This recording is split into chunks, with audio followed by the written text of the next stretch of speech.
Hello everyone, welcome to GS education classes. My name is Geeta. उम्मीद करती हूँ कि आप सब लोग जो है बहुत ही बढ़िया होंगे और आपकी जो तैयारी है बेहतर तरीके से चल रही होगी। आज हम डिस्कस करने वाले हैं CDP, child development and pedagogy अर्थात बाल विकास एवं शिक्षा शास्त्र में चैप्टर 5 लॉरेंस कोहलबर्ग का नैतिक विकास का सिद्धांत। और ये सिद्धांत जो है सीटैट पेपर 1 और पेपर 2 दोनों के पॉइंट ऑफ व्यू से मोस्ट इंपॉर्टेंट टॉपिक है, या यूँ मैं कहूँ कि चैप्टर 5 जो है सीटैट का मोस्ट इंपॉर्टेंट टॉपिक है, क्योंकि चैप्टर 5 में जो है आपके 3 टॉपिक कवर होते हैं। सबसे पहले आपका पियाजे आता है, फिर उसके बाद वाइगोत्स्की, उसके बाद जो है लॉरेंस कोहलबर्ग। तो 2 ऑलरेडी मैं आप लोगों को करवा चुकी, तीसरा जो है आज हम करेंगे। और इन तीनों टॉपिक को मिला के 6 से 7 नंबर के क्वेश्चन जो है आना तय है। तो ये जो है चैप्टर आपका बहुत ही इंपॉर्टेंट है, इसको बिल्कुल भी नहीं छोड़ना है। और एकदम मैं ईजी लैंग्वेज में, एकदम बहुत ही सरल भाषा में जो है आप लोगों को समझाने वाली हूँ, जिससे कि इससे आने वाले क्वेश्चन आपके गलत ही ना हो। ठीक है, पूरे एग्जाम्पल के साथ करेंगे, बस बने रहिए और थोड़ा सा पेशेंस रखिएगा, क्योंकि समझना बहुत ज़्यादा जरूरी है। टॉपिक जो है आपका कॉन्सेप्ट क्लियर होना बहुत ज़्यादा जरूरी है, उसके लिए थोड़ा पेशेंस रखना पड़ेगा ताकि चीज़ें आपको अच्छे से समझ में आए। ठीक है, साथ ही हम इसमें जो है प्रीवियस ईयर के क्वेश्चन की प्रैक्टिस भी करेंगे, जिससे आप लोगों को पता चलेगा कि सीबीएसई सीटेट में इस टॉपिक से किस तरह के क्वेश्चन जो है पूछती है। ठीक है, तो यहाँ पर जो है आप लोगों की सीडीपी की जो है क्लास पेपर 1 और पेपर 2 दोनों के लिए जो है मैंने एकदम स्टार्ट कर दिया, पूरा फ्री ऑफ कॉस्ट है। तो जो लोग भी सीटेट की चाहे पेपर 1 हो या पेपर 2 खुद से तैयारी करके अपना पास करना चाहते हैं, तो वो जो है जुड़ सकते हैं। यहाँ पे जो है चैनल को सब्सक्राइब कर लीजिएगा, ताकि आने वाली वीडियो की नोटिफिकेशन आपको टाइम पर मिल सके। क्योंकि यहाँ पर जो है मैं सीटेट के रिगार्डिंग टिप्स एंड ट्रिक्स तो बताती ही हूँ, साथ में आप लोगों को गाइड भी करती हूँ कि आपको क्या पढ़ना है, कहाँ से पढ़ना है, किस तरीके से एनसीईआरटी की प्रैक्टिस करनी है, किस तरह से प्रीवियस ईयर क्वेश्चन की प्रैक्टिस करनी है, किस तरीके से आप लोगों को जो है स्ट्रैटेजी बनानी है। ये सब चीज़ें जो है मैं आप लोगों को टाइम टू टाइम जो है बताती रहती हूँ। तो आप जुड़ जाइए ताकि आने वाली वीडियो की नोटिफिकेशन आपको टाइम पर मिल सके। और हाँ, ये वीडियो से आप लोगों को फ़ायदा मिलता है, लगता है आपको चीज़ें क्लियर हो रही हैं, आपका कॉन्सेप्ट क्लियर हो रहा है, तो please hit like button and लोगों के साथ जरूर शेयर कीजिएगा। तो बिना टाइम वेस्ट किए चलो स्टार्ट करते हैं। देखिए, लॉरेंस कोहलबर्ग का जो सिद्धांत है ये आपको दिख रहे हैं, ये है लॉरेंस कोहलबर्ग। और इन्होंने जो है नैतिक विकास का सिद्धांत दिया था। ठीक है, और नैतिक विकास का सिद्धांत देने के लिए जो है इन्होंने जो रिसर्च किया था, कुछ काल्पनिक कहानियों के आधार पर जो है इन्होंने अपना ये अपना सिद्धांत है इसको सिद्ध किया था। ठीक है, तो ये कोहलबर्ग जो है ये अमेरिकी मनोवैज्ञानिक है, जर्मन मूल के अमेरिकी मनोवैज्ञानिक है, और इन्होंने नैतिक विकास का सिद्धांत दिया था। नैतिक विकास के सिद्धांत को सिद्ध करने के लिए इन्होंने जो है कुछ काल्पनिक कहानियों को लोगों को सुनाया, और उसके बाद जो है उस पर आधारित, नैतिकता पे आधारित जो है प्रश्न किए। तो इसमें जो सबसे फेमस कहानी है वो है हिंज की। ठीक है, हिंज की कहानी जो है सबसे फेमस है, वो कहानी भी मैं बताऊंगी, और उस पर आधारित जो है उसी से रिलेटेड नैतिकता पर आधारित जो है क्वेश्चन उन्होंने किया। वो क्वेश्चन भी क्या है सब कुछ मैं बताऊंगी। उन्हीं क्वेश्चन के आधार पे जो है इन्होंने 3 अवस्थाएं दी, और प्रत्येक अवस्था के 2-2 चरण कैसे होते हैं वो सब जो है डिवाइड किया। तो थोड़ा सा बने रहिए, आपको एक एक चीज़ जो है पता चलेगा। तो सबसे पहले जो हिंज की जो कहानी है, जो हिंज की कहानी इन्होंने सुनाई, वो जो है 4 से 16 साल के बच्चों पर जो है इन्होंने सुनाया। 4 से 16 साल के बच्चों को, क्योंकि 16 साल तक बच्चा जो है 12th पास आउट करता है, तो बच्चों में नैतिक विकास का किस तरीके से नैतिक विकास होता है उसी पर आधारित है। ठीक है, लेकिन उसके आगे भी जो है इन्होंने 28-29 साल तक के लोगों को भी, ये कहानी जो है इनकी बहुत ज़्यादा फेमस है। 4 से 16 साल तक के बच्चों पर तो रिसर्च किया, लेकिन आगे भी इसे 28 साल तक जो है इन्होंने बढ़ाया, लोगों से जो है पूछा, जिससे कि पता चला कि नैतिकता का विकास किस स्तर पर किस तरह से हुआ है लोगों का। ठीक है, और इन्होंने जो है कहानी सुनाने के बाद कुछ प्रश्न किए, और वो प्रश्न किस पे थे? नैतिकता पर आधारित। किस तरह के प्रश्न थे? इसी को जो है हिंज की दुविधा बोला जाता है। जो उन्होंने कहानी सुनाया, कहानी के बाद जो प्रश्न किए नैतिकता पे आधारित, तो उस प्रश्न का जो उत्तर था, मतलब जो नैतिक डिसीजन लेना था बच्चों को, उस जो नैतिक डिसीजन के दौरान जो बच्चों के अंदर कॉन्फ्लिक्ट पैदा हुए, जो अंतर्द्वंद चल रहा था कि इसका क्या सही है क्या गलत है, वो जो नैतिक दुविधा थी, उसी को जो है इन्होंने इसी पे आधारित जो है अवस्थाएं बनाई, जिसमें 3 अवस्थाएं बताई, प्रत्येक अवस्था के जो है 2-2 चरण दिए। तो जो इनकी कहानी थी थोड़ा सा उसको सुनिएगा। ठीक है, तो आगे हम बढ़ेंगे इसमें, लेकिन सबसे पहले जो है इनकी कहानी थोड़ा सा समझिएगा। हिंज नामक एक व्यक्ति थे, और ये यूरोपियन व्यक्ति थे। इनकी जो पत्नी थी उनकी बहुत ज़्यादा, मतलब एक गंभीर बीमारी हो गई थी, यहाँ तक कि वो मौत की कगार पर थी। जो हिंज की पत्नी होती हैं, 1 मिनट, एक मिनट। हाँ, जो हिंज की पत्नी होती हैं वो जो है वो बहुत ही गंभीर बीमारी से जो है ग्रस्त हो जाती हैं, और उस गंभीर बीमारी से मतलब कि वो अपने मौत के कगार पर होती हैं। जब वो डॉक्टर के पास जाते हैं, हिंज अपनी पत्नी को बचाने के लिए, कोई भी होगा तो अपनी पत्नी को बचाना चाहेगा तो डॉक्टर को दिखाते हैं, तो डॉक्टर बोलते हैं कि इनको केवल एक ही दवा जो है बचा सकती है। एक केमिस्ट ने वो दवा बनाया है, उससे अगर वो दवा मिल जाती है तो आपकी पत्नी जो है बच जाएगी। ठीक है, तो हिंज जो है उस केमिस्ट के पास गए, क्योंकि उस केमिस्ट ने जो है दवा बनाया था, तो उसका जो मेन उद्देश्य था, वो जो दवा है उस दवा को जितना पैसा लगा था उसका बनाने में, उसका 10 गुना रुपया मांग रहा था। अब मान लो कि उसका जो है अगर उसका 2 रुपये लगा है, तो वो कहीं ना कहीं जो है जो केमिस्ट है उससे जो है कहीं ना कहीं 20 रुपये मांग रहा है। समझ रहे हैं ना?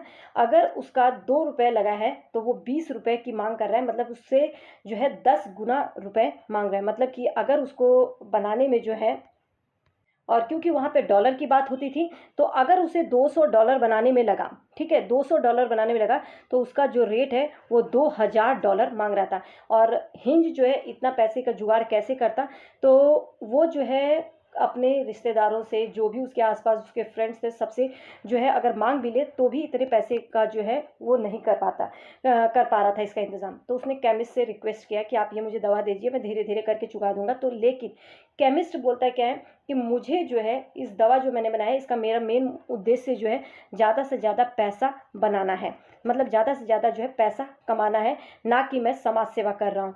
तो कहीं ना कहीं जो है हिंज को वो दवा नहीं देता है। अब यहाँ पर जो है हिंज ने क्या किया, जाकर चोरी कर लिया। अब ये जो है इसने जो है कहानी बताई, अब ये चोरी कर लिया, तो चोरी कर लिया तो क्या ये बात सही है, ये क्या गलत है? ठीक है, तो इसी पर ये जो जब ये कहानी सुनाने के बाद, जब हिंज जाके केमिस्ट के शॉप में रात में जाके चोरी कर लेता है, फिर बच्चों को जो है सुनाने के बाद जो प्रश्न करता है, और वो प्रश्न जो है 6 प्रश्न करता है, और 6 प्रश्नों के आधार पर ही उसने जो है अवस्थाएं बताई हैं। मतलब कि उन्होंने 3 अवस्थाएं बताई हैं, और 3 स्तर पर उन्होंने प्रत्येक स्तर के 2-2 चरण दिए हैं। 3 स्तर बताए, प्रत्येक स्तर के 2-2 चरण दिए हैं। अब वो कौन से प्रश्न थे पहले वो समझिएगा, क्योंकि वो प्रश्न जो है बहुत ही इंपॉर्टेंट है। इन्हीं प्रश्न पर ही आधारित जो है आगे के आपके जो है स्टेजेस डिवाइड है। ठीक है, वो जो स्टेजेस बताए हैं उन्होंने, वो जो है इसी के आधार पर है। तो सबसे पहला जो क्वेश्चन होता है उनका, क्या हिंज को दवा चोरी करनी चाहिए? तो इस पे कई बच्चों ने बोला कि हाँ बिल्कुल चोरी किया, अच्छी बात है, क्योंकि भाई उसको अपनी पत्नी को बचाना था। और कईयों ने बोला कि क्या, फिर दूसरा क्वेश्चन था, क्या चोरी करना सही है या गलत? अगर सही है तो क्यों, गलत है तो क्यों? ये भी क्वेश्चन किया। सॉरी, क्या यह एक पति का कर्तव्य है कि वो अपनी पत्नी के लिए दवाई चोरी कर कर लाए? तीसरा क्वेश्चन ये था। फिर चौथा क्वेश्चन है, क्या दवाई बनाने वाले को हक है कि वह दवाई के इतने पैसे मांगे? क्या पुलिस को रसायनज्ञ मतलब कि जो वो केमिस्ट था उसको को हत्या के लिए गिरफ्तार करना चाहिए, या यदि महिला की मृत्यु हो जाती है, मतलब कि अगर हिंज की पत्नी मर जाती है, तो जिसने दवाई की खोज की थी, क्या उसको जो है उस हत्या के लिए गिरफ्तार किया जाना चाहिए? क्या ऐसी कोई कानून नहीं जिससे वो दवा की कीमत पर अंकुश लगाया जा सके? क्यों और क्यों नहीं? तो ये 6 प्रश्न जो है बहुत ही इंपॉर्टेंट है। इन 6 प्रश्न के आधार पर मैं आगे बताऊंगी कि जो स्टेजेस बताए गए हैं, जो स्तर बताए गए हैं 3, इन 3 स्तरों के प्रत्येक स्तर के जो है 2-2 चरण दिए गए हैं। ठीक है, तो ये क्वेश्चन के ही आधार पर जो है इसके चरण डिवाइड है। ठीक है, तो इसमें जो है किस स्टेज पे किस स्टेज के बच्चे पे, मतलब कितनी एज के बच्चों में नैतिकता का विकास कितना रहता है, किस तरह से रहता है, उसी पर जो है ये आधारित है। लेकिन इन सभी प्रश्नों के बाद इन जब वो कहानी सुना रहे थे, कहानी सुनाने का क्वेश्चन किए, तो इस सब किस में, हिंज के मन में जो है 3 सबसे बड़े जो है उनके द्वारा बताए गए जो 3 शब्द हैं, उनके सिद्धांत को समझने के लिए ये पहले 3 शब्द को आपको समझना बहुत ज़्यादा जरूरी है, जिससे कि आपको समझ में पूरा स्तर समझ में आ जाएगा। तो कोहलबर्ग के सिद्धांत को समझना है तो आप सबसे पहले नैतिक दुविधा, जब उन्होंने नैतिकता पर आधारित प्रश्न किया कि क्या ये चीज़ सही है या गलत, तो बच्चे जो है उनके अंदर अंतर्द्वंद चलेगा, उनके अंदर कॉन्फ्लिक्ट पैदा होगा, अगर सही है तो क्यों, नहीं सही है तो क्यों, क्योंकि वो क्यों सही है ये वो जो है चीज़ सोचेंगे, तो वो असमंजस की जो स्थिति होती है, मतलब कि ए है और बी में से किसी एक का चयन करने के लिए जब असमंजस की स्थिति में होते हैं, जब उनके अंदर अंतर्द्वंद होता है, नैतिक दुविधा उसे कहते हैं।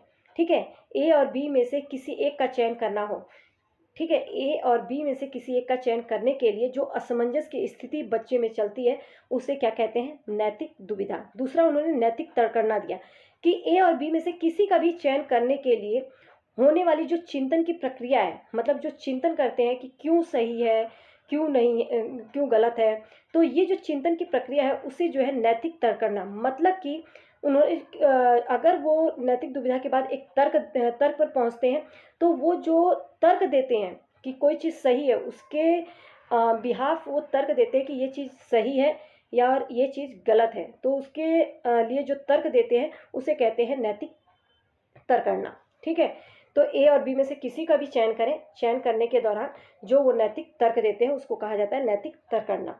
नैतिक व्यवहार क्या होता है? नैतिक तर्क देने के बाद जब उसे वो जो भी उन्होंने ऑप्शन चयन किया है, जो भी चीज़ को उन्होंने ऑप्ट किया है, जो भी विकल्प उन्होंने चुना है, उसको अपने व्यवहार में उतारना, वो क्या कहलाता है? नैतिक व्यवहार। तो कोहलबर्ग का जो सिद्धांत है उसको समझने के लिए आपको ये 3 चीज़ जो है पहले अच्छे से समझ में आना चाहिए। ठीक है, नैतिक दुविधा क्या होता है? नैतिक तर्क करना, नैतिक व्यवहार बहुत ही ईजी है। देखिए, नैतिक दुविधा ए और बी में चयन करने के लिए जो आपके मन में अंतर्द्वंद चलता है, जो कॉन्फ्लिक्ट पैदा होते हैं, जो असमंजस की स्थिति आती है, उसको कहते हैं नैतिक दुविधा। उसके बाद ए और बी के चयन करने के लिए जो आप चीज़ ऑप्ट करते हैं उसके लिए जो तर्क देते हैं, ठीक है, उसको कहा जाता है नैतिक तर्क करना। मतलब ए को चूज़ किया तो आपने कोई तर्क दिया होगा, मतलब कि मान लो कि गलत है, तो क्यों गलत है? क्योंकि पुलिस पकड़ लेगी, चोरी करना अच्छी बात नहीं है। ठीक है, तो इस तरीके से जो है आप तर्क देंगे। अगर कोई बच्चे बोलेंगे कि नहीं नहीं सही किया, उससे उसकी जो है पत्नी की जो है जान बच जाएगी। ठीक है, जान बचाना सबसे ज़्यादा ज़रूरी है, भले ही उसने गलत तरीके से किया लेकिन वो सही है। तो इसके पीछे जो वो तर्क दे रहा है वो कहलाता है नैतिक तर्क करना। नैतिक व्यवहार क्या है? नैतिक तर्क के बाद जब चयनित जो विकल्प है उसको अपने व्यवहार में जब वो लेकर आ जाता है, मतलब कि उसको जो है लागू कर देता है, तो वो कहलाता है नैतिक व्यवहार। ठीक है, तो आगे समझिए।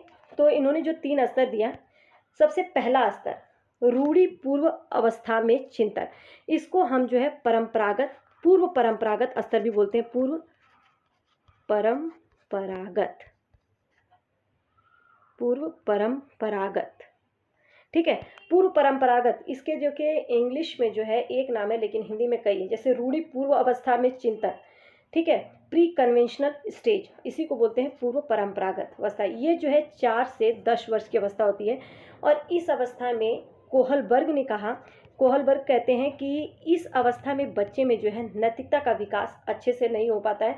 इस चरण में क्या सही है क्या गलत पर बाहर से मिलने वाली जो, मतलब बच्चे को अंदर जो इस पर जो डिसीजन वो लेता है, मतलब कि क्या चीज़ सही है क्या गलत। मान लो कि किसी बच्चे ने रबड़ चोरी कर लिया, तो वो जो है बच्चे का नैतिकता का विकास इसी पर आधारित होता है कि उसे बाहर से जो है जो सज़ा मिलेगी या जो उसे जो है रिवॉर्ड मिलेगा, मतलब पनिशमेंट और रिवॉर्ड पर आधारित होता है।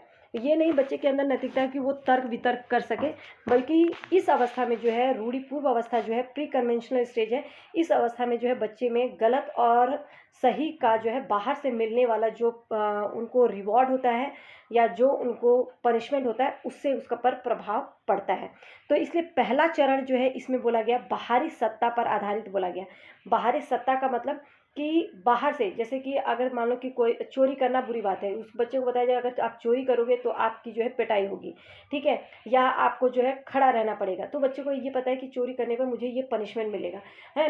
और अगर बोला जाता है कि चोरी नहीं करोगे तो आपको जो है कोई भी चीज़ हो, कोई भी आपको रिवॉर्ड दिया जाएगा, आपको गिफ्ट मिलेंगे, तो उसको ये पता है कि अगर मैं ये काम नहीं करूँगा तो मुझे जो है गिफ्ट मिलेगा, अगर मैं करूँगा तो मुझे जो है पनिशमेंट मिलेगा। तो बाहरी सत्ता पर आधारित होता है। तो रूढ़ि पूर्व परंपरागत अवस्था में जो प्री कन्वेंशनल स्टेज है ये 4 से 10 वर्ष की अवस्था होती है और इस अवस्था में ये देखा गया कि बच्चे क्या सही है क्या गलत पर चयन केवल इस आधार पर करते हैं कि बाहर उन्हें जो है सज़ा मिलेगी या उन्हें जो है उपहार मिलेगा, मतलब पनिशमेंट मिलेगा या उन्हें जो है उसके लिए रिवॉर्ड मिलेगा। ठीक है, तो बाहरी सत्ता पर आधारित नैतिकता सोच सज़ा से बंधी हुई होती है। बच्चे ये मानते हैं कि उन्हें बड़ों की बातें जो है माननी चाहिए, नहीं मानेंगे तो उन्हें जो है पनिशमेंट मिलेगा। फॉर एग्जांपल यहाँ पर आप देख रहे हैं कि अगर आप उनको बताया जाता है कि अगर आप पढ़ाई करोगे तो उसके पीछे ये नहीं कि पढ़ाई करेंगे हम आगे बहुत अच्छे आदमी बनेंगे, कमाएंगे, ये सब चीज़ें बिल्कुल नहीं होती है। 4 से 10 वर्ष के बच्चों में ये चीज़ें नहीं होती, बल्कि यहाँ पर जो है उसको सिर्फ इस आधार पे पता होता है कि अगर हम हमने होमवर्क नहीं किया तो टीचर जो है हमें डांटेगी, पेरेंट्स जो है हमें जो है हमारी पिटाई करेंगे, और अगर हमने होमवर्क कर लिया तो टीचर जो है हमें बहुत ही अच्छा बोलेगी, हमें रिवॉर्ड देगी, गिफ्ट देगी। तो इस पर जो है इनका आधारित होता है। ठीक है, तो बाहरी सत्ता पर आधारित होता है। दूसरा जो है मतलब 4 से 10 वर्ष में जो इसका दूसरा चरण है, इसमें जो है व्यक्ति केंद्रित एक दूसरे का हित साधने पर आधारित चिंतन होता है। एक दूसरे पर हित साधने का मतलब आदान प्रदान, समझते हैं ना, आदान प्रदान, प्रदान, give and take, give and take. इसके अंदर क्या होता है कि अगर तुम मेरे लिए ये चीज़ करेगा तो मैं भी तुम्हारे लिए ये चीज़ करूँगा।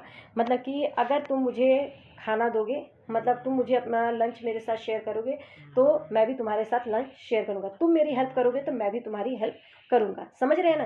तो पूर्व परंपरागत अवस्था में जो 4 से 10 वर्ष की अवस्था होती है, इसमें 2 स्टेजेस है। पहला जो है बाहरी सत्ता पर आधारित होता है पहले चरण में, मतलब कोई भी चीज़ वो सही है या गलत उस बाहरी सत्ता पर आधारित होता है कि सज़ा और डर पर निर्भर करता है। सज़ा, डर बोलो या तो उपहार बोलो, इस पे जो है आधारित होता है। लेकिन दूसरा चरण जो होता है इसके अंदर, दूसरा चरण जो है आदान प्रदान पर आधारित होता है, गिव एंड टेक पर आधारित होता है। मतलब बच्चे जो है अपना हित साधते हैं, केवल अपने बारे में सोचते हैं। यहाँ बच्चा सोचता है कि अपने हित के अनुसार कार्य करने में कुछ गलत नहीं है।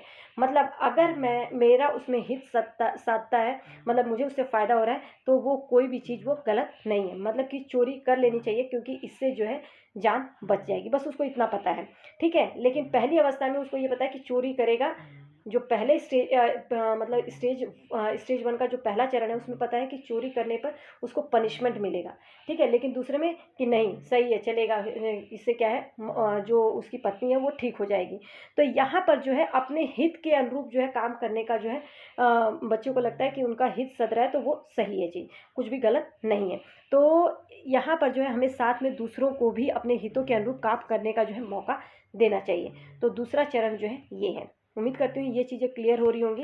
अगर कोई भी चीज़ आपको लगता है कि समझ में नहीं आ रहा है तो आप कमेंट करके ज़रूर बताइएगा। ठीक है, मैं पूरा दोबारा से वो करवा दूँगी, लेकिन क्योंकि ये टॉपिक इम्पॉर्टेंट है, इससे क्वेश्चन आते ही आते हैं, तो आपको क्लियर होना बहुत ज़्यादा ज़रूरी है। देखिए दूसरी जो अवस्था है वो है परंपरागत अवस्था। परंपरागत अवस्था 10 से 13 वर्ष की अवस्था होती है। इसी को बोला जाता है रूढ़िगत चिंतन अवस्था। रूढ़िगत, एक पूर्व रूढ़िगत चिंतन अवस्था थी, अब ये है रूढ़िगत चिंतन अवस्था। इसी को परंपरागत भी बोला जाता है, इसी को कन्वेंशनल स्टेज भी बोला जाता है, और ये होता है 10 से 13 वर्ष की अवस्था। तो जो ये अवस्था होती है ना, इस अवस्था में लोग जो है पूर्व आधारित सोच से चीज़ों को देखते हैं। मतलब आप लोगों ने अपने घर में देखा होगा, दूसरी अवस्था की बात कर रही हूँ, 10 से 13 वर्ष में बच्चों को क्या लगता है कि इसमें जो है आप लोगों ने देखा होगा कि बच्चों को क्या बोला जाता है, आपस में जो है अच्छा आपसी व्यवहार व संबंधों पर आधारित होता है। मतलब कि लोगों का जो विश्वास है, जैसे दूसरों का ख्याल रखना, दूसरों से निष्पक्ष व्यवहार करना, उनकी इज्जत करना, तो ये जो है पूर्व आधारित सोच पर होता है। तो इसमें जो तीसरा चरण दिया है वो यही है, अच्छी आपसी व्यवहार व संबंधों पर आधारित। ठीक है, जो आपसी व्यवहार है, जो आपस के जो आपके फैमिली मेंबर्स हैं उनसे कैसा आपका संबंध है, उसी पर आधारित है। तो इस चरण में लोग जो है विश्वास, दूसरों का ख्याल रखना मतलब टेक केयर करना, और दूसरों के निष्पक्ष व्यवहार को अपने नैतिक व्यवहार का आधार मानते हैं। मतलब दूसरे के साथ सही से व्यवहार करना चाहिए, अपने से बड़ों का आदर करना चाहिए। तो यहाँ पे बच्चों और बड़े लोग अपने माता पिता द्वारा जो निर्धारित किए गए नैतिक व्यवहार के जो मतलब कि जो एक बोल दें कि एक रूल्स बनाया है, जो एक समाज ने या पेरेंट्स ने जो एक मापदंड बनाया है, उसको जो है मानना पड़ता है। तो तीसरे चरण का मेन है कि अच्छा लड़की और अच्छा लड़का बनने के चक्कर में जो है देखा जाता है कि बच्चे जो है अगर अपने पेरेंट्स ने, जो उनके परिवार ने, जो उनके माता पिता ने जो नैतिक व्यवहार के मापदंड बनाए हैं उसके अकॉर्डिंग वो काम करते हैं तो उन्हें अच्छा बोला जाएगा, अच्छा लड़का है, अच्छा लड़की है। जैसे कि आपके घर में कोई भी आपसे बड़ा आता है, कोई भी बाहर का आता है, तो आप उसे क्या करते हैं, उनको गुड मॉर्निंग या गुड इवनिंग जो है उनको जो है आप बोलते हैं, या तो उनका जो है उनके लिए अपने से जो बड़े हैं उनको आप बहुत ही सम्मान से एक एटिकेट के साथ जो है पेश आते हैं। तो ये आपके जो माता पिता के द्वारा जो निर्धारित किए गए मापदंड है उसके अनुसार आप जो है ये काम करते हैं। आप वो क्यों करते हैं कि अच्छा लड़का और अच्छा लड़की बनने के लिए, मतलब अगर आप ऐसा करें तो आपको अच्छा बोला जाएगा, ये कितना अच्छा लड़का है, ये कितना अच्छी लड़की है। तो दूसरे जो रूढ़िगत चिंतन अवस्था है 10 से 13 वर्ष की जो अवस्था होती है, इस अवस्था में बच्चों का कुछ ऐसा ही नैतिक विकास होता है। परंपरागत अवस्था में बच्चों का यही देखा जाता है कि बच्चे कोई भी कार्य करते हैं तो वो अपने माता पिता द्वारा जो है जो उनको समझाया गया होता है उसी के आधार पर कि उनको कोई गलत ना बोले, उनको बोले कि हाँ ये बच्चा जो है अच्छा है। तो ये चीज़ जो है देखने को मिलती है तीसरे चरण में। ठीक है, चौथा चरण जो है इसी पर चौथे चरण की बात जो की जाती है, जैसे अभी परिवार की बात की गई वैसे ही सामाजिक व्यवस्था बनाए रखने पर आधारित नैतिक चिंतन। आपको समाज में इस रहना है तो समाज के कुछ नियम कानून होते हैं उस पर आधारित जो नैतिक चिंतन है। तो इस चरण में लोगों में क्या देखा गया है, नैतिक विकास की जो अवस्था है ये सामाजिक आदेश कानून न्याय कर्तव्य पर आधारित होता है। मतलब कि जब बच्चे थोड़े बड़े हो रहते हैं अपने समाज में अच्छे से चलें, अपने जो बनाए गए कानून हैं उनके दायरे में रहें, उनको जो है पालन करें, तभी जो है वो एक समाज में एक अच्छा नागरिक बनेंगे। तो सामाजिक व्यवस्था को बनाए रखने के लिए जो नैतिक चिंतन देखा जाता है वो है चौथा चरण। ठीक है, बहुत हार्ड नहीं है, याद रखिएगा जो पहली अवस्था है जो है वो आपकी 4 से 10 वर्ष की अवस्था है, इसमें जो है बच्चों का नैतिकता का जो विकास है पहले चरण में जो है बताया गया कि बच्चा कोई भी कार्य करता है, कोई भी चीज़ गलत है या सही है, उसकी नैतिकता केवल इतनी ही देखने को मिलती है कि वो उससे जो है व्यवहार करने के बाद उसको जो है पनिशमेंट मिलेगा या उपहार मिलेगा। दूसरे चरण में देखा गया कि अगर बच्चे के लिए कुछ सही है, मतलब उसका हित सध रहा है, तो वो चीज़ अगर गलत भी है तो वो उसके लिए सही है। ठीक है, तीसरे चरण में हमने देखा कि माता पिता के द्वारा जो मापदंड तैयार किए गए हैं, जैसे कि अच्छा लड़की और अच्छा लड़का आप तभी हैं जब माता पिता के द्वारा जो बनाए गए नियम है उसको माने। फॉर एग्जांपल कि अपने से जो बड़े हैं उनका आदर करें, अपने बड़े का जो है केयर करें, जो एक लोगों को जो है एक एटिकेट के साथ जो है पेश आएँ। चौथे चरण में जो है आप में समाज में इस समाज में रह रहे हैं तो सामाजिक कुछ व्यवस्था है, मतलब सामाजिक व्यवस्था को बनाए रखने के लिए कुछ कानून बनाए गए हैं उसको आपको मानना है। ठीक है, उसके दायरे में रहना है। तो ये जो तीसरा और चौथा चरण है ये जो है आपका ये 10 से 13 वर्ष के बच्चों पर लागू होता है। अब इसके बाद जो है 13 से 16 वर्ष के बच्चे, क्योंकि अब इस टाइम पे जो है बच्चे बहुत ज़्यादा मैच्योर होते हैं, धीरे धीरे आगे बढ़ रहे हैं, तो ये जो है उत्तर परंपरागत अवस्था आती है जिसमें रूढ़ि से ऊपर उठकर नैतिक चिंतन, मोस्ट पोस्ट कन्वेंशनल स्टेज, इसको बोला जाता है उत्तर परंपरागत। ठीक है, ये परंपरागत है, समझ लीजिएगा, रूढ़ि से ऊपर उठकर चिंतन। ठीक है, तो पोस्ट कन्वेंशनल स्टेज में इस स्थिति में बच्चे जो है ना अब क्योंकि थोड़ा सा वो तर्क वितर्क करने लगते हैं तो उनके वैकल्पिक रास्ते खोजे जाते हैं, मतलब कि ऑप्शन देखते हैं वो, फिर वो अपना व्यक्तिगत नैतिक व्यवहार का रास्ता ढूंढते हैं। अभी तक जो है बच्चे ये चीज़ नहीं कर रहे थे, अब जो है बच्चे क्योंकि बड़े हो रहे हैं, उनका संज्ञानात्मक विकास हो रहा है, तो वो जो है ऑप्शन देखते हैं कि क्या चीज़ जो है सही है। तो जो पांचवा चरण है सामाजिक अनुबंधन उपयोगिता और व्यक्तिगत अधिकारों पर आधारित नैतिक चिंतन। ठीक है, सामाजिक अनुबंधन उपयोगिता और व्यक्तिगत अधिकारों पर आधारित नैतिक चिंतन, ये क्या है, इस अवस्था में व्यक्ति यह सोचने लगता है कि कुछ मूल्य सिद्धांत या अधिकार कानून से ऊपर हो सकते हैं। ठीक है, कोई भी वैल्यूज़ हो या कोई भी प्रिंसिपल्स हो, वो जो है जो कानून के द्वारा जो बनाए गए जो कानून के जो अधिकार है उससे भी ऊपर हो सकता है। जैसे व्यक्ति वास्तविक सामाजिक व्यवस्थाओं का मूल्यांकन इस दृष्टि से करने लगता है कि वह किस हद तक मूल अधिकारों और मूल्यों का संरक्षण कर रहा है। जैसे कि हमने देखा ना कि वो केमिस्ट को बोल देता है कि अगर उसकी पत्नी की मृत्यु हो जाती तो इसके लिए जो है केमिस्ट को उसकी हत्या का लिए सजा दिया जाएगा, तो बिल्कुल नहीं, तो वो बोलता है कि ऐसा जो है होना चाहिए। सामाजिक अनुबंधन उपयोगिता अर्थात व्यक्तिगत अधिकारों पर आधारित नैतिक चिंतन, क्योंकि एक व्यक्ति का अधिकार है कि उसकी अगर बीमारी उसे हुई है तो वो दवा पाने का उसको अधिकार है। ठीक है, तो ये कानून जो बनाया गया है कानून के अधिकार से ऊपर हो सकता है। ठीक है, अगर व्यक्ति वास्तविक सामाजिक व्यवस्थाओं का मूल्यांकन इस दृष्टि से करने लगता है कि वो किस हद तक मूल अधिकारों और मूल्यों का संरक्षण करते हैं, मतलब कि अगर उसे नहीं मिलता है तो क्या उसका मूल अधिकार वो क्या सही है, मतलब कि वहाँ पे जो है उसको दवा नहीं अगर व्यक्ति को मिलती है जो हिंज था उसको अगर दवा नहीं मिलती है तो उसके मूल अधिकार का वो हनन हुआ, ठीक है, उसके मूल्यों का क्या उसका जो संरक्षण हो पाएगा। तो यहाँ पर जो है इस चीज़ का जो है ध्यान देना चाहिए। तो ये कानूनी अधिकार से ऊपर उठकर है, ठीक है। तो यहाँ पर जो है सामाजिक अनुबंधन उपयोगिता तथा व्यक्तिगत अधिकारों पर आधारित चिंतन पे बच्चा जो है उसके जो है उसके अंदर जो है देखा जाता है कि उसका जो चिंतन लेवल है वो व्यक्तिगत अधिकारों पर आधारित दिखता है कि जो एक व्यक्ति का अधिकार है उसको जो है वो मिलना चाहिए, ठीक है। उम्मीद करती हूँ ये चीज़ क्लियर हो गई होगी। मुझे लगता है कि थोड़ा सा आप कंफ्यूज हो रहे होंगे। एक बार मैं और बता देती हूँ। देखिए, सामाजिक अनुबंधन उपयोगिता और व्यक्तिगत अधिकारों पर आधारित चिंतन, मतलब एक व्यक्ति का क्या अधिकार है उस पर जो है इसमें चिंतन दिखता है। तो इस अवस्था में व्यक्ति जो है ये चीज़ उसको समझ में आने लगती है, क्योंकि पोस्ट कन्वेंशनल स्टेज बच्चा जो है 13 साल से ऊपर, इसका संज्ञानात्मक विकास जो अच्छी तरह से हो चुका है। नैतिक जो वो उसका व्यक्तिगत नैतिक व्यवहार का वो जो है वैकल्पिक रास्ते ढूंढने लगता है कि कोई और भी ऑप्शन हो सकता है, ये दवा नहीं मिले तो किस तरीके से इस दवा को पाया जा सकता है, वो अदर ऑप्शन जो है ढूंढने लगता है। तो इस अवस्था में व्यक्ति सोचने लगता है कि कुछ मूल्य हो, कुछ सिद्धांत हो, या ये जो है कानून के अधिकार से ऊपर हो सकते हैं। अब एक्चुअल में जो है समाज में क्या चीज़ें हैं उसके मूल्यांकन की दृष्टि वो करने लगता है कि कानून तो कुछ बनाया गया है लेकिन समाज में कुछ और ही चल रहा है। और आप लोग देख भी रहे होंगे क्या कानूनी तौर पे बहुत सारी चीज़ें ऐसे कानून बने हुए, क्या वो अगर, क्योंकि रियलिटी जो है कुछ और ही होती है। तो वही बोल रहा है कि वास्तविक सामाजिक व्यवस्थाओं का मूल्यांकन इस दृष्टि से करने लगता है कि वो किस हद तक जो है उसके मूल अधिकार और मूल्यों का संरक्षण कर रहा है, वो ये देखने लगता है, ठीक है। इस चीज़ में बच्चे इसके आधार पर जो है अपना उसका नैतिक चिंतन दिखता है। सार्वभौमिक नीति समझ सिद्धांतों पर आधारित नैतिक चिंतन, देखिए ये सबसे उच्च तथा छठी अवस्था का जो है ये चिंतन है। इसमें व्यक्ति सार्वभौमिक मानव अधिकार पर आधारित व्यक्तिगत मापदंड करता है, बनाता है। सार्वभौमिक मानव अधिकार मतलब सभी के मानव अधिकार पर आधारित नैतिक मापदंड बनाता है। जब भी कोई व्यक्ति अंतरात्मा की आवाज़ के द्वंद्व के बीच फंसा होता है, मतलब उसके अंतरात्मा, मतलब उसकी आत्मा बोल रही होती है कि नहीं सही है या गलत है, उसके बीच द्वंद्व में फंसा होता है, तो वह व्यक्ति ये तर्क करता है कि अंतरात्मा की आवाज़ के साथ चलना चाहिए। मतलब उसकी आत्मा क्या बोल रही है, उसका जो उसके अंदर से जो आवाज़ आ रही है, उसके अंदर आत्मा क्या बोल रही है कि अगर सही है तो वही जो है उसे करना चाहिए। अगर चोरी करना सही है क्योंकि उसकी जान बच जाएगी तो वही सही है, निर्णय जोखिम से भरा क्यों ना हो।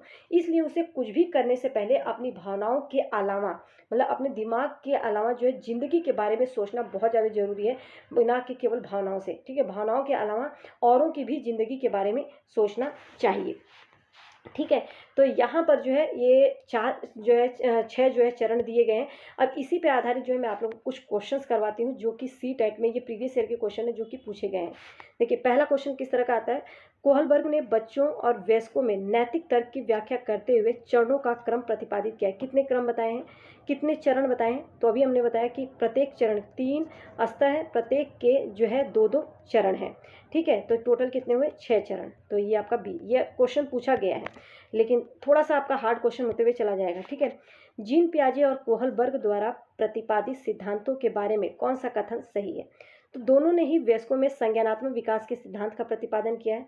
नहीं। दोनों ही सिद्धांत में विकास के 8 प्रतिरूप? बिल्कुल भी नहीं। दोनों के ही सिद्धांत विकास के मध्य बाल्यावस्था चरण तक है? नहीं। दोनों सिद्धांत अवस्थाओं को प्रतिपादित करता है? बिल्कुल। तो यहाँ पे डी ऑप्शन जो आपका करेक्ट होगा। थर्ड ऑप्शन देखिए, थर्ड क्वेश्चन, लॉरेंस कोहलबर्ग के अनुसार व्यक्ति किस स्तर पर अपने और दूसरों के व्यवहार को जरूरत और इच्छाओं के संदर्भ में जाते हैं?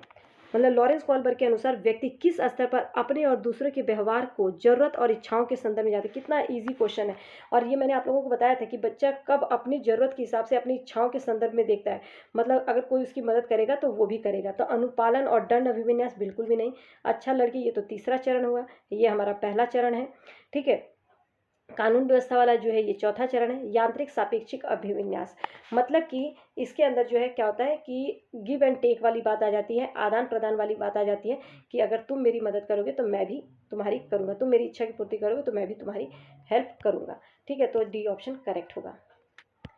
कोहलबर्ग के सिद्धांत में यांत्रिक सापेक्ष अभिविन्यास के चरण की क्या विशेषता है? अभिविन्यास, ठीक है, ऐसे होगा। व्यक्तिगत जरूरतों को पूरा करना, नियमों को निश्चित और निरपेक्ष रूप में देखना, बिल्कुल नहीं। दूसरों के अनुमोदन अमूर्त सार्वभौमिक ये भी नहीं, व्यक्तिगत जरूरतों को पूरा करना, बताया था ना इसमें, दूसरा चरण है ये। नूर विद्यालय में अपना लंच बॉक्स लाना भूल गई। वो कहती है कि तान्या से उसका लंच साझा करने के लिए कहा, तुमने अपना लंच मेरे साथ साझा करना चाहिए क्योंकि कल मैंने तुम्हारे साथ अपना लंच साझा किया था। देखिए कितना ईजी है, ये भी वही है। लॉरेंस कोहलबर्ग के नैतिक विकास के सिद्धांत के अनुसार नूर का कथन अभिविन्यास प्रारूप डैश की अवस्था को दर्शाता है। तो कौन सी अवस्था को दर्शाता है ये जो है आपका कौन सी अवस्था को दर्शा रहा है, तो ये जो है देखिए अभिविन्यास के प्रारूप में डैश अवस्था पर दर्शाता है। तो क्या अच्छा होना परंपरागत वाला, आदान प्रदान तो परंपरागत नहीं है, ये पूर्व परंपरागत है। ठीक है, तो आज्ञा पालन मतलब कि मैंने तुम्हें किया तो तुम भी ऐसा तुम्हें करना चाहिए, तो आज्ञा पालन पूर्व परंपरागत अवस्था। कानून व्यवस्था तो होगा ही नहीं, कानून व्यवस्था वाला जो है ये उत्तर परंपरागत नहीं। तो इनमें से सही जो ऑप्शन है आपका पूर्व परंपरागत का आज्ञा पालन, ए ऑप्शन। समझ में आ रहा है तो कमेंट में करके बताइएगा, नहीं तो मैं इस वैसे तो इनके क्वेश्चन की प्रैक्टिस में दोबारा करवाऊंगी। जो चैप्टर 5 है ना आपका, चैप्टर 5 में पियाजे, वाइगोत्स्की और कोहलबर्ग, वैसे मैं इनके टॉपिक जब भी कराती तो उससे क्वेश्चन करवाए हैं, लेकिन इसके बाद भी मैं जो है करवाऊंगी जितने भी प्रीवियस ईयर में आए हुए क्वेश्चन, एक ही जगह पर एक एक करके टॉपिक का मैं जो है आप लोगों को करवाऊंगी। बस जो है अभी टॉपिक को समझ लीजिए जिससे कि आपको ये टॉपिक क्लियर हो जाए। ठीक है, यहाँ पे जो है बहुत ही इजी क्वेश्चन है। देखिए मैं बोलती हूँ ना कि जो अगर आप मेरी मदद करोगे तो मैं भी आपका मदद करूँगा, तो गिव एंड टेक वाली बात आती है। तो ये कौन सी अवस्था है, पूर्व परंपरागत। ठीक है, आदान प्रदान भी सही है लेकिन यहाँ पे परंपरागत लिख दिया, तो परंपरागत अवस्था थोड़ा ना है। पूर्व परंपरागत में दो है, एक जो है बाह्य सत्ता का जो है उस पर प्रभाव पड़ता है, जिसमें जो सजा और उपहार दिखता है पहली चरण में, दूसरे चरण में जो है आज्ञा पालन बोलो या आदान प्रदान बोलो, तो पूर्व परंपरागत की बात ये कर रहा है। नेक्स्ट क्वेश्चन देखते हैं, क्वेश्चन इसके आगे भी हम करेंगे। ठीक है, तो यहाँ पर जो है मैंने 5-6 क्वेश्चन आप लोगों के साथ डिस्कस किया और उम्मीद करती हूँ कि ये क्वेश्चन जो है आप लोग अच्छे से कर लिए होंगे।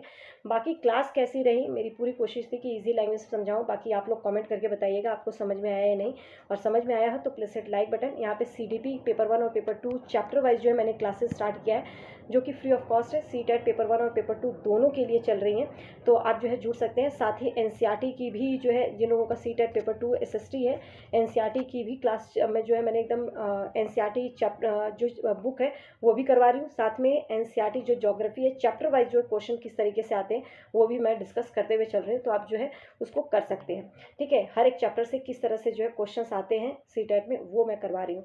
तो उम्मीद करती हूँ ये क्लास आप लोगों के लिए बहुत हेल्पफुल रहेगी, और चैनल पर नए हैं तो चैनल को सब्सक्राइब कर लीजिएगा ताकि आने वाली वीडियो की नोटिफिकेशन आपको टाइम पर मिल सके। All the best.